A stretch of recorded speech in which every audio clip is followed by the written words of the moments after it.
Assalamualaikum warahmatullahi wabarakatuh. Iki ngaji santai-santai apa? Muhasabah. Muhasabah itu kalau Kiai Jawa maknani itu ngoreksi diri sendiri. Jadi menghitung diri sendiri. Ini pas bidang yang saya tekuni tadi karena Habib Ahmad yang minta kemarin sama ibu siapa dari Indonesian Power itu. Ibu Lia, saya turutin sekaligus saya sambil belajar terus tentang muhasabah.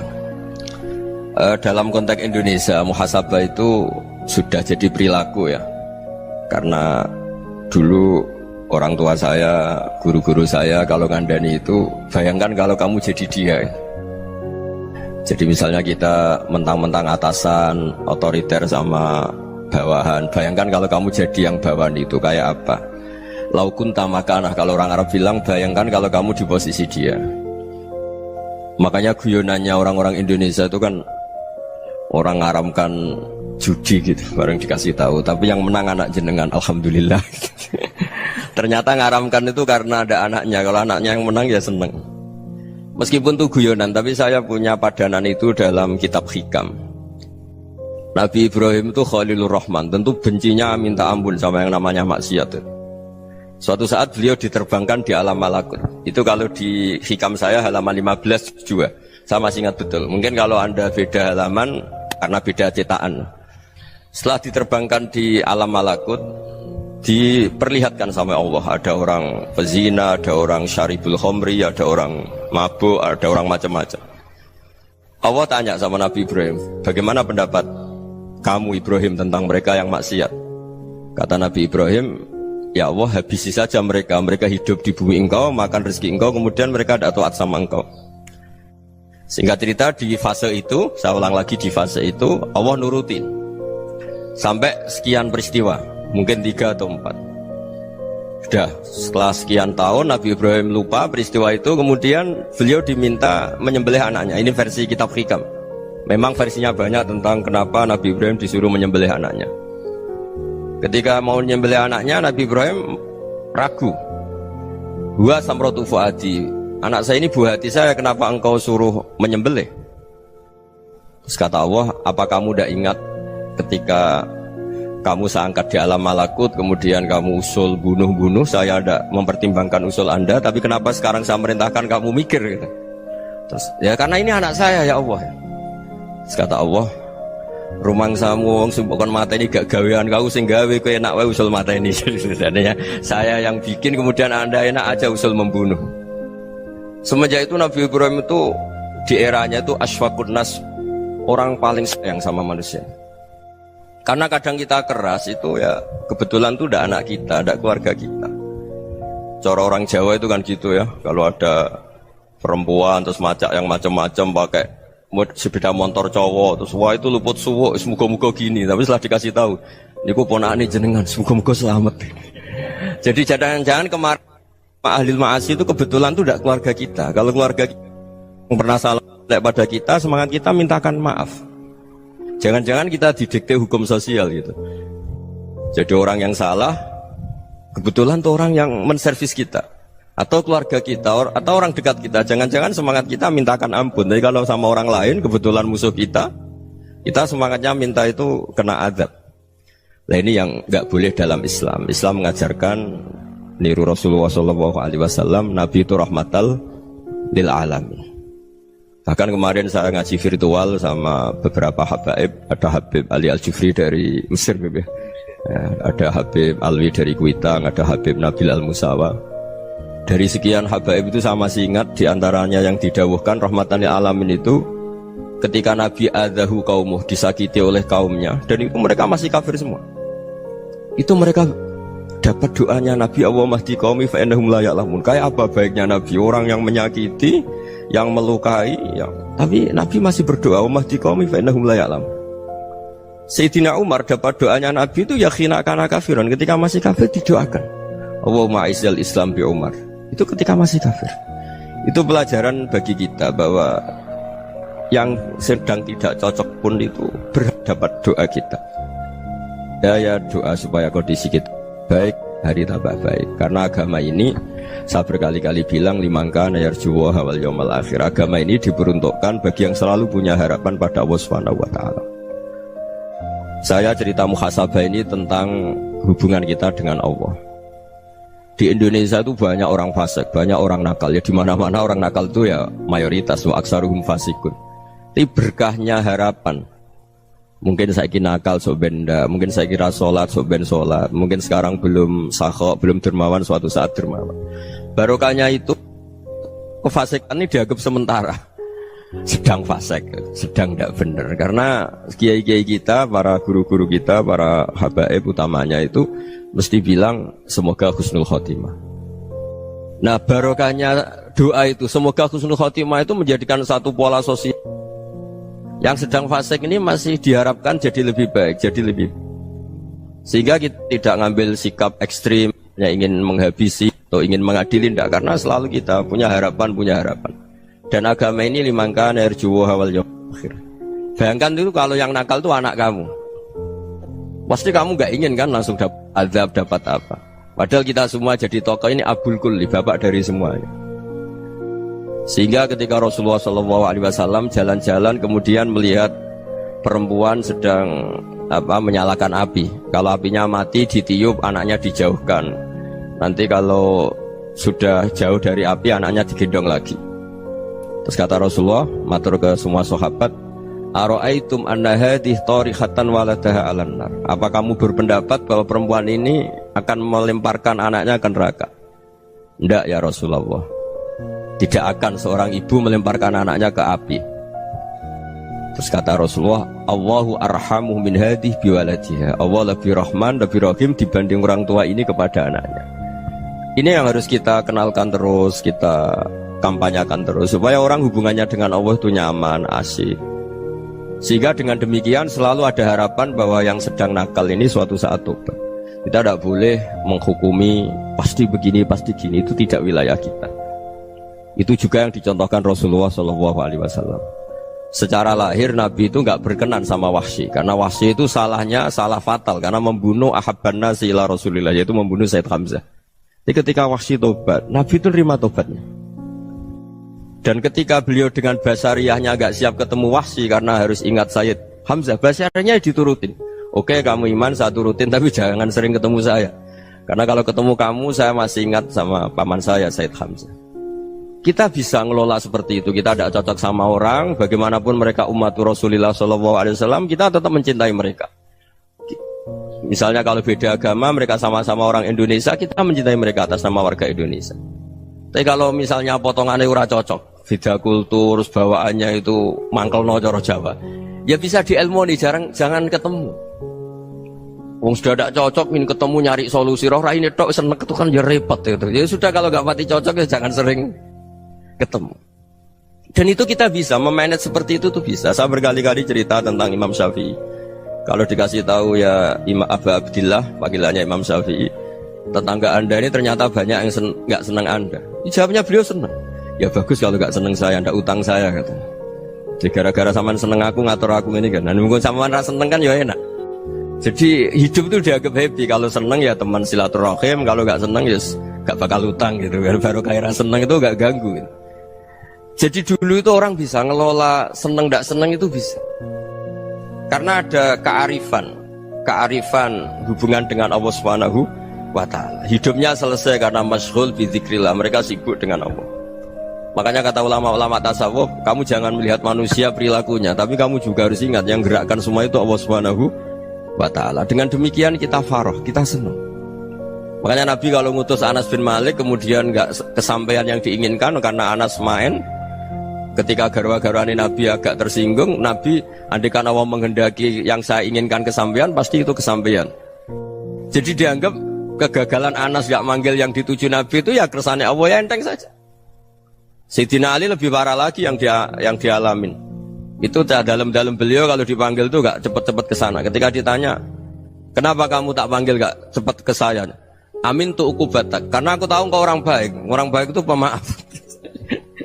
Jadi makanya orang-orang soleh dulu itu bodoni itu. Makanya sekarang kalau ada orang bodoh itu mesti dibidik orang soleh. Kalau orang-orang soleh itu kakean husnudzon akhirnya sering dibodohin. Abdul bin Umar itu masyhur itu. Kalau ada budaknya sering sholat, sergap sholat itu dimerdekakan. Akhirnya nggak sholat pun pura-pura sholat. Akhirnya juga dimerdekakan. Ketika ditanya, kenapa engkau merdekakan? Padahal mereka sholatnya menipu engkau, kata pembisik-pembisik itu. Man khoda'ana lillah in khoda'na lah. Dia nipu atas nama Allah, berarti saat tertipu juga atas nama Allah, gak masalah dong, semuanya demi Allah Subhanahu wa ta'ala. Jadi ketika kita ketemu mensifati Allah Ta'ala itu ghafir, Allah pemaaf. Jangan kamu gak fair untuk diri kamu nyifati Allah ghafir, pada orang lain Allah kamu sifati syadidul iqab. Jadi Allah kamu atur, kayak MC tadi ngatur saya. Jadi Allah itu apa? Kalau pada saya ghafir, kalau pada musuh saya syadidul iqab. Itu tidak fair. Kalau Anda punya harapan kepada Allah karena Allah Rahman Rahim, Allah Ghafir, sebenarnya Allah pada musuh kita ya bisa saja Allah Ghafir, bisa saja Allah Rahman Rahim. Sehingga kita melihat orang lain yang kita tidak cocok itu ya enteng saja. Itu min ummati Rasulillah sing tanaluhu syafa'atuh, tanaluhu sa'atu rahmati, tanaluhu fair. Jangan dengan kita kayak mesti dapat rahmat. Jangan orang lain kayak Allah pasti syadidul iqab, itu tidak boleh. Sehingga ketika ada orang Badui, singkat cerita orang Badui ini kencing di masjid, semua sahabat membentak dia. Yang nggak bentak hanya Nabi tok. Saking mangkalnya orang ini karena semua sahabat bentak kecuali Nabi. Setelah dibenarin Nabi, terus Nabi nyuruh sabbu ali dhanuban min ma'in. Setelah disucikan masjid itu, dia berdoa keras sekali. Allahumma arhamni wa Muhammadan wa la tarham ma'ana ahadan. Ya Allah, yang berhak dapat rahmatmu hanya saya dan Nabi Muhammad, yang lainnya jangan gitu. Karena yang lainnya tuh jengkelin, gitu aja saya salah dimarah-marahin gitu. Jadi kalau kamu doa terbatas ya kayak orang Bedui ini, kayak orang Arabi. Apa kata Nabi? Laqad tahajjarta wasi'an. Allah yang rahmatnya luas menjadi kamu sempitkan. Karena kamu mau atur Allah hanya Rahman pada Indonesian Power, pada NU, pada kita, yang orang lain nggak perlu dapat. Itu kan kasihan Islam, karena Islam terus nggak dimiliki semua orang. Allah tidak dimiliki semua orang, Rasulullah tidak dimiliki semua orang, karena di NU, di ormas tertentu, di nggak boleh seperti itu. Nggak boleh takhasyar tawasian, kata Nabi, tidak boleh mempersempit zat yang rahmatnya itu luas. Ini semoga etika ini kita pakai di Indonesia. Yang sedang fase kita harapkan lebih baik. Yang sedang nggak dapat hidayah kita doakan dapat apa? Hidayah. Masyhur kan, makanya tadi saya mohon sama Habib Ali supaya Habib Ahmad supaya tetap mahalul qiyam tabaruk sama Habib Ali. Di antara doa-doa di Simtud Duror masyhur itu antuqa bilal mudhniba minnah bil ghufran wal musi'ah bil ihsan. Jadi harapannya para habaib, para orang-orang baik dulu ya, semoga yang dosa itu dimaafkan, yang sedang salah dibuka, bikin lebih baik. Nabi itu tugasnya juga gitu. Wastaghfir li dzambika walil mu'minina wal mu'minat. Nabi itu tugasnya juga memintakan ampun yang sedang salah. Nah ini cobalah jadi etika kita, muhasabah kita. Jadi muhasabah itu cara berpikir kita set, kita pikir ulang. Ternyata semangatnya seorang nabi itu wastaghfir li dzambika walil mu'minun. Semangatnya itu memintakan ampun. Orang ahli tafsir tahu semua kalau Nabi itu tidak mungkin dosa. Jadi itu khitabun lin Nabi wa urida bihi ummatu, itu khitab Nabi, tapi yang dimaksud itu umatnya, karena Nabi tidak akan mengalami dzambun, tidak akan mengalami dosa. Sekarang enggak, kadang-kadang kita ini kalau orang lain salah itu semangat. Kalau di perusahaan ada teman salah, apalagi pimpinan salah itu seneng, barokahnya salah bisa ganti kan gitu. Ya, jadi kalau mungkin di dunia tokoh juga gitu, barokahnya ada tokoh salah, kita yang jadi populer sendiri, tidak boleh seperti itu. Kita harus salimus sodri di jami'il muslimin. Jadi ini harus dilatih. Saya tadi matur sama Habib Ahmad, latihan kita jadi hidup. Nabi itu kalau resep jadi wali itu kata Nabi gampang. Kata Nabi, kalau kamu ingin disenangin Allah, ya sudah. Kalau kamu asbahta wa amseta gini-gini, perasaan kamu, kata Nabi, jangan punya perasaan ghil sama orang muslimin. Itu sudah wadzalika min sunnati. Makanya Nabi ngendikan la yablughni ahadun an ahadin syai'an. Ada yang baca la yuballighni ahadun an ahadin syai'an.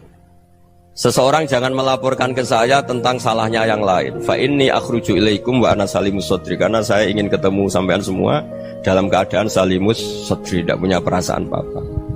Karena kalau nurutin membisik, nurutin informasi itu ya repot, karena orang pasti sepihak. Ada kiai yang top datang ke kampung-kampung ning desa-desa. Kata yang seneng itu punya akhlak. Wah itu bagus orang besar datang ke kampung-kampung. Kata yang nggak seneng, wah itu jobnya kayak kecil kok diambil, itu kan ya kasihan itu kan sudut pandang. Makanya saya sering bilang, akal kita ini cukup untuk mentasdik Rasulullah Shallallahu Alaihi Wasallam. Meskipun perasaan kita kadang orang Jawa itu beda. Saya berkali-kali bilang sama peneliti dari Jogja, kenapa sih Gus para nabi itu kok poligami istrinya banyak?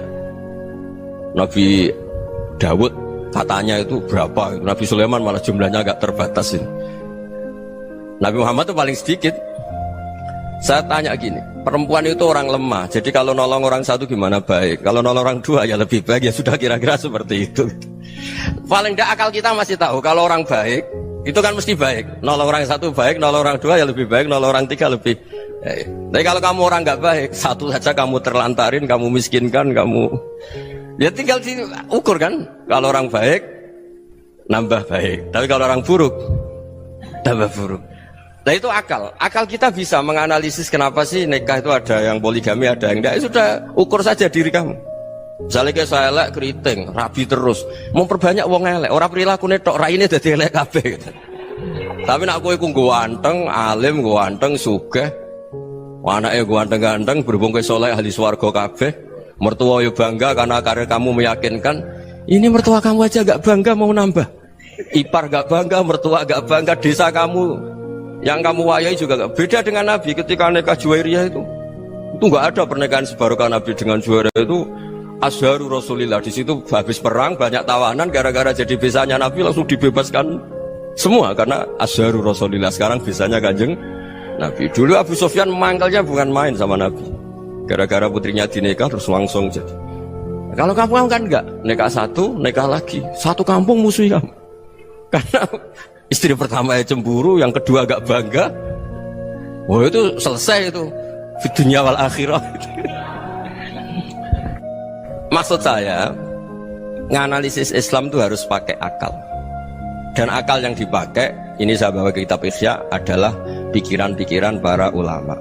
Makanya ketika Imam Ghazali ketika ditanya fakaifa bi muslimin fasikin asawaha fi jami'i amri, kalau kalian ketemu orang fasik, orang Islam tapi fasik, perilakunya nggak ada yang benar.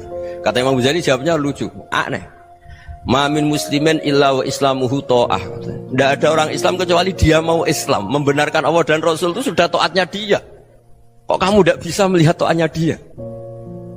Dia pikirannya kan ini pemabuk, ini tukang apa. Tapi kata Imam Ghazali, sebenarnya kamu masih bisa berpikir positif. Ma min muslimin illa wa islamuhu ta'ah. Tidak ada seseorang Islam ketika dia milih Islam itu pasti ada taatnya, yaitu tasdik pada Allah dan tasdik kepada Rasulullah Shallallahu Alaihi Wasallam. Jadi dengan pola seperti itu, maka di antara guru-guru kita yang modern ya di era Mbah Maimun, di sini ada Habib Ahmad, Habib Salim, syair yang sering dibaca beliau adalah ada orang munajat sama Allah. Ini cerita munajat. Itu orang itu ngendikan gini, ana muznibun, ana mukhtiun, ana asi, huwa rahimun, huwa ghafirun, huwa afi. Ya Allah, saya mukhti, saya orang yang salah. Ana muslim, saya orang yang dosa. Ana asin, saya sering maksiat. Tapi engkau ya Allah, engkau ghafir, pemaaf. Engkau rahim, maha pengasih. Engkau afin, yang mudah memaafkan. Kata orang ini, ya agak kurang ajar, tapi saking senengnya sama Allah.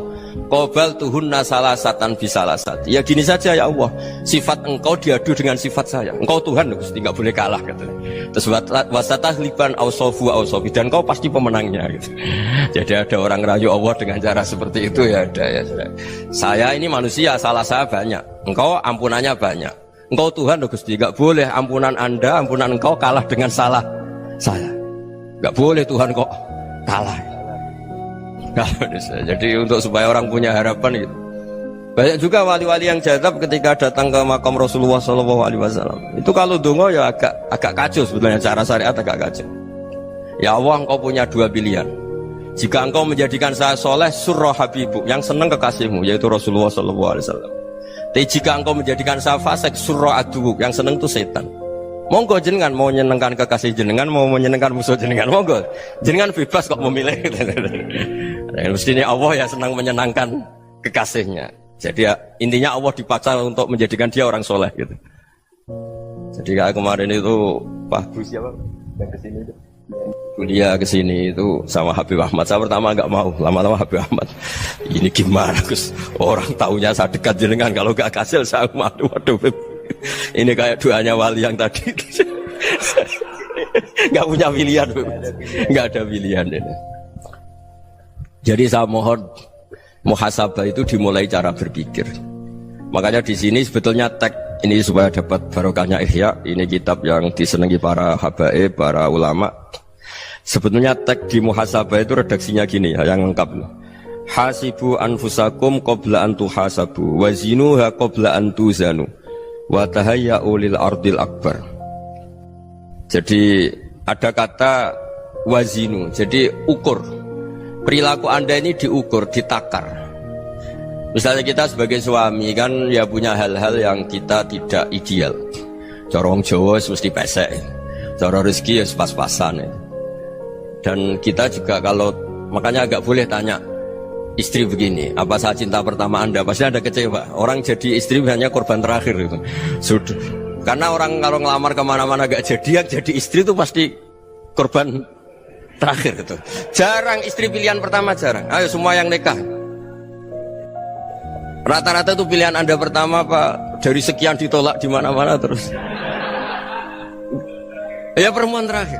Kamu juga korban terakhir gitu.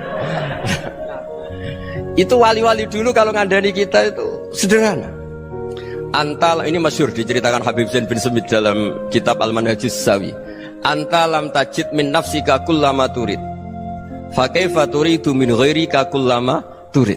Kamu yang ingin ideal saja kamu tidak menemukan pada diri kamu untuk menjadi ideal. Kamu kan ingin ganteng, ingin punya uang banyak, ingin perilaku Anda sempurna. Anda saja yang punya keinginan tidak bisa mewujudkan keinginan Anda sendiri.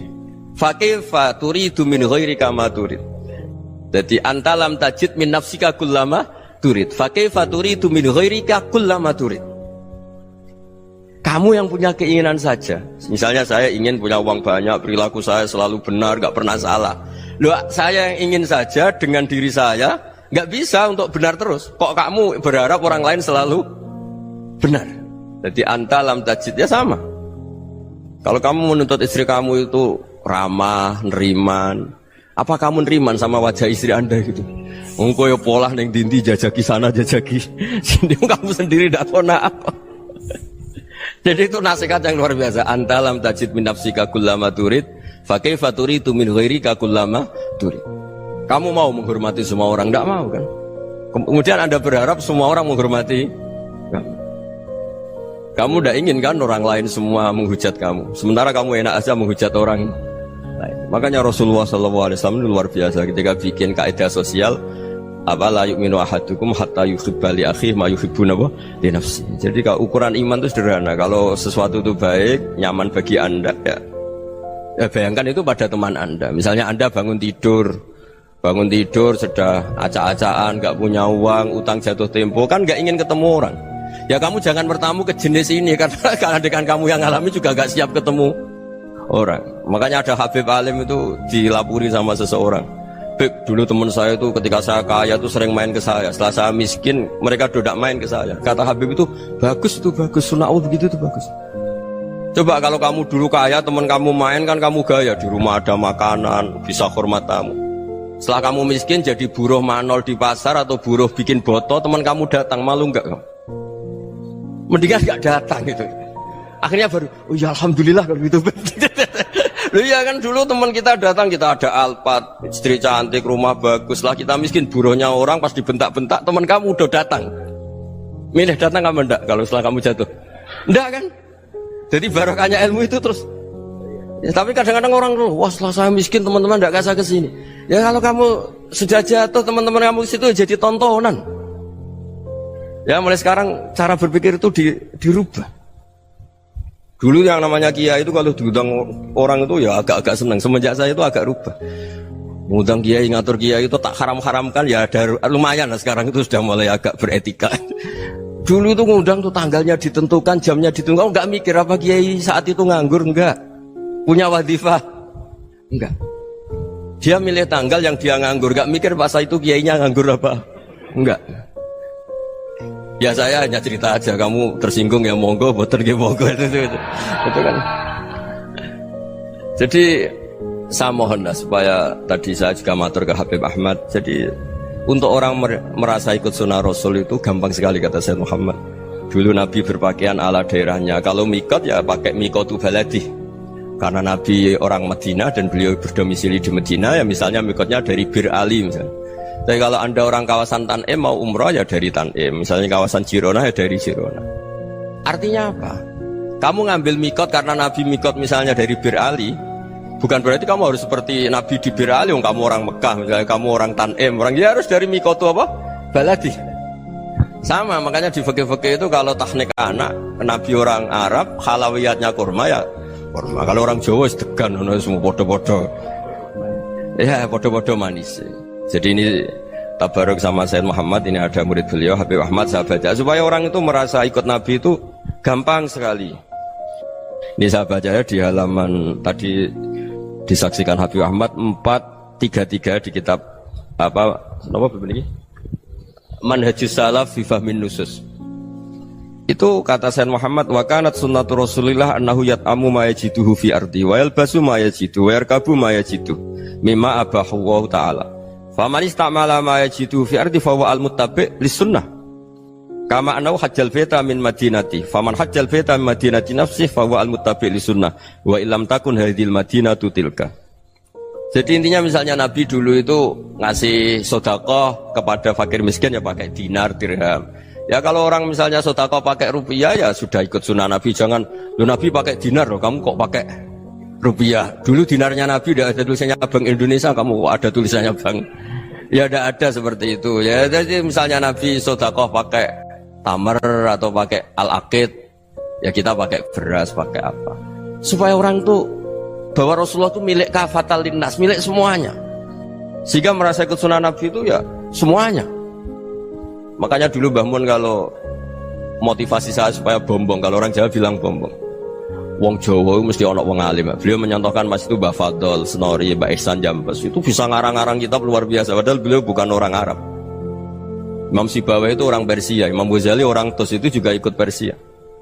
Kata Imam Mun, wong sing ora Arab lah mesti untuk jatah alim kata beliau, karena Nabi itu diutus kafatal linnas. Nanti kalau orang yang alim itu Arab tok, berarti tidak ada perwakilan dari Afrika, dari Asia Tenggara, dari mana-mana. Makanya karena Nabi statusnya itu kafatal linnas. Jadi kita harus bangga sebagai Muslim, sebagai orang Indonesia, karena misalnya Wali Kutub dulu terkenalnya hanya ada di Yaman, di mana.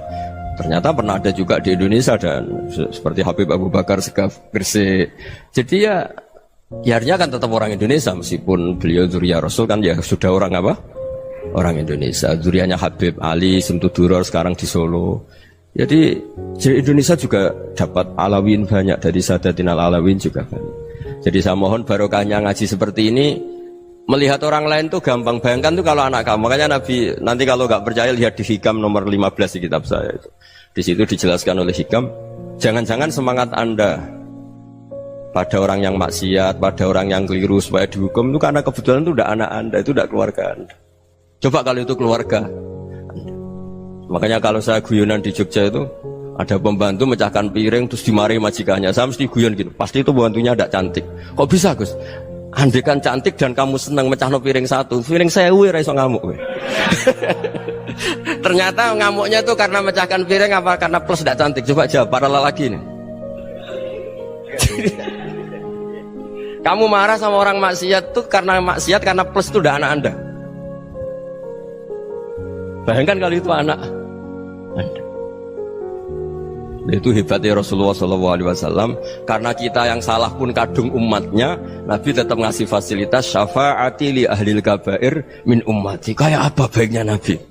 Udah ikut maksiat tapi ikut fasilitasi ngasih syafaat. Loh kalau li ahlil ibadah kan wajar, Nabi ketika ini syafaati li ahlil kabair min ummati. Ya karena tadi logika yang dibangun Rasulullah itu logika yang luar biasa. Kita semangat orang lain kena hukuman itu karena kita tidak punya ra'fah, tidak punya rahmah. Coba kalau Rasulullah yang bil mu'minina ra'ufur Rahim. Semangatnya itu mendoakan supaya tobat, mendoakan diampuni. Dan itu juga yang diperintahkan oleh Allah Subhanahu wa taala, wastaghfir li dzambika walil mu'minina wal mu'minat. Ya semoga barokahnya ngaji ini, barokahnya Habib Ahmad, barokahnya Maulid Simtud Duror, barokahnya semua kitab Madaih, Tiba Berjanji semuanya, barokahnya Ikhya, barokahnya Said Muhammad, barokahnya guru kita semua, Mbah Maimun, bapak saya. Kita ini ngikuti manhaj, ya, ngikuti apa? Manhaj. Saya sering didhawuhi Mbah Mun, kenapa ihdinas siratal mustaqim bukan siratoka? Bukan jalan engkau ya Allah, karena Allah itu nggak bisa kamu tiru. Allah itu tidak tidur, tidak makan, tidak kesel, tidak capek. Yang bisa ditiru itu siratal ladzina an'amta alaihim. Yang bisa ditiru manusia ya niru manusia. Karena Allah itu tidak bisa ditiru, makanya ihdinas siratal mustaqim siratal ladzina. Dan niru siapa? Niru guru-guru kita. Termasuk niru cara pandang. Jadi misalnya ada orang awam di rumah itu hanya delok reng, delok tikus liwat, itu kan kayak nganggur. Ora tahajud malah mendelok reng. Melihatnya jangan gitu. Huwa tarokal ma'asiyah. Dia di rumahnya ndak dugem, ndak kemana-mana. Dia berarti malam itu tarkul ma'asi. Tidak nyopet, tidak garong, tidak ke tempat maksiat.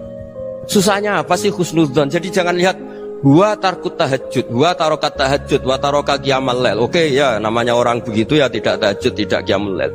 Tapi susahnya apa sih kamu bilang huwa tarokal ma'asiyah? Dia juga meninggalkan maksiat, dan tarkul maksiat itu tuh ibadah. Supaya orang tuh gampang lah husnudzon sama orang muslim. Ini orang mukmin, orang yang luar biasa. Di mata Allah itu orang yang luar biasa. Kayak tadi Imam Ghazali, kalau saya ketemu orang muslim kemudian dia tidak pernah baik, gimana? Kata Imam Ghazali, ma min muslimin illa wa islamuhu ta'ah. Tidak ada orang Islam ketika dia mentasdihkan Allah dan Rasulullah, berarti dia juga punya taat. Ya ini latihan saja, sing iso nglakoni Habib Ahmad kula namung cerita mawon. Kula cerita secara akademik, saya punya kitab, saya baca, dan alhamdulillah kita paham barokahnya para guru, dan supaya terbiasalah. Sebaik-baiknya ibadah husnudzon billah wa husnudzon bil mu'minin. Soal tidak cocok ya diilmoni tadi ya, namanya nggak cocok ya jangan sering ketemu. Seperti Rasulullah SAW, beliau karena sangat mencintai Said Hamzah, ketemu orang yang pernah begitu sama Said Hamzah ya beliau secara basyariah tidak siap. Tapi beliau secara cara bahasa sekarang, secara profesional, kalau beliau seorang nabi dan harus menerima tobatnya siapapun ya diterima. Saya meskipun dengan A, B gak cocok karena dia begini-begini sama saya, tapi saya ingat dia sholat, dia baca sholawat, dia mencintai Rasulullah, ya kita hormat. Ya soal gak cocok ya di manage tadi ya, zurhiban tasdid huban. Kalau gak pati cocok ya jangan sering ketemu, bawaannya enak nanti. Ya semuanya itu diilmoni lah. Makanya ngendikane Ma'ruf Al-Qurhi ada yang baca Al-Kharqi, mangqala fil yaumi salasa marrat wa marham ummata Muhammad kutiba minal abdal. Karena semangat mencintai siapapun satu hari sering baca marham ummata Muhammad wa ma asli ummata Muhammad wa ma tajawaz an ummati Muhammad, itu mesti kutiba minal abdal. Dia pasti termasuk wali abdal. Maksudnya semangat mencintai ya dilatih lah. Misalnya Indonesia Power atau PLN, andai kan tidak ada PLN tuh kayak apa? Orang nggak bisa ngaji, tidak bisa aktivitas. Ya barokahnya ada PLN, barokahnya jasanya. Kita sadar, tidak semua kebaikan kita ini memenuhi keinginan orang banyak. Gitu. Orang banyak ingin listrik, ingin saluran apa, dan itu kadang yang mewujudkan orang lain atau kelompok lain. Ya karena itu manfaat ke orang lain ya kita doakan. Karena khairun nas anfa'uhum linnas. Sehingga kita terbiasalah ngakui orang lain. Seperti semangatnya Rasulullah SAW, semuanya itu didoakan, semuanya diinginkan kebaikannya. Bahkan Nabi gak putus asa sampai di akhirat. Ketika Nabi lain sudah putus asa karena sudah akhirat, sampai dimintai syafaat semuanya bilang nafsi, nafsi. Karena merasa semuanya gak punya nyali di depan Allah, karena ini sudah akhirat, sudah finish. Tapi apa Rasulullah? Analah, ya sudah saya sanggup mensyafaati kalian. Terus kata Nabi, fa'atiyal arsya, saya mendatangi aras, fa'akhirru lahu sajidan, saya sujud, wa ahmaduhu bima hamida allamaniha rabbi. Kemudian saya tetap muji Allah dengan pujian yang terus menerus. Padahal sudah di akhirat, sudah finish. Nabi dimintai syafaat masih sanggup, karena Nabi tahu akhirat tidak bisa mendikte Allah, tidak bisa. Allah terus bilang, ya Allah ini akhirat loh, engkau sudah tidak boleh mensyafaat, tidak bisa. Allah tidak bisa diganggu akhirat, Allah tidak boleh dibatalkan rahmannya oleh akhirat. Allah tetap Rahman Rahim abadal abad. Dan Nabi tahu itu. Makanya kata para ulama, fa Muhammadun ahmadu min ghairihi. Jadi Nabi Muhammad namanya dua yang terkenal. Sebenarnya banyak yang terkenal dua, Muhammad sama Ahmad. Ketika Nabi punya nyali memuji Allah di akhir akhirat atau sudah di akhirat itu fa Muhammadun ahmadu min ghairi. Ketika Nabi lain sudah tidak punya nyali muji Allah karena sudah akhirat, Nabi Muhammad tetap berani muji Allah di saat seperti itu. Makanya ahmadu di situ kata ulama itu af'al tafdil, fa Muhammadun ahmadu min ghairi. Kanjeng Nabi lebih memuji Allah di saat yang Nabi lain sudah tidak punya nyali untuk muji Allah di saat itu. Makanya kata Nabi fa akhiru lahu sajidan wa ahmaduhu bi mahamida 'allamaniha rabbi. Akhirnya setelah lama gitu terus Allah ngendikan ya Muhammad irfa' ra'sak wasal tu'tah wasfa' tusyaffa. Sudah Muhammad, angkat kepala kamu, kamu minta apa saya turutin, dan kalau kamu ingin mensyafaati umatmu saya beri hak napa? Syafaat. Nah, semoga semangat itu juga menjadikan kita munajat bahwa rahmat Allah tidak terbatas, harapan juga tidak terbatas. Mungkin yang sedang nakal ya kita katakan sedang, jangan terus kamu pastikan wah ini mesti suul khotimah, mesti tidak orang baik. Ndak, agama ini liman kana yarjuwa wal yaumal akhir, selalu bagi yang punya harapan. Ya, mugi-mugi dapat barokah semua. Mantu dengan kata wassalamualaikum warahmatullahi wabarakatuh.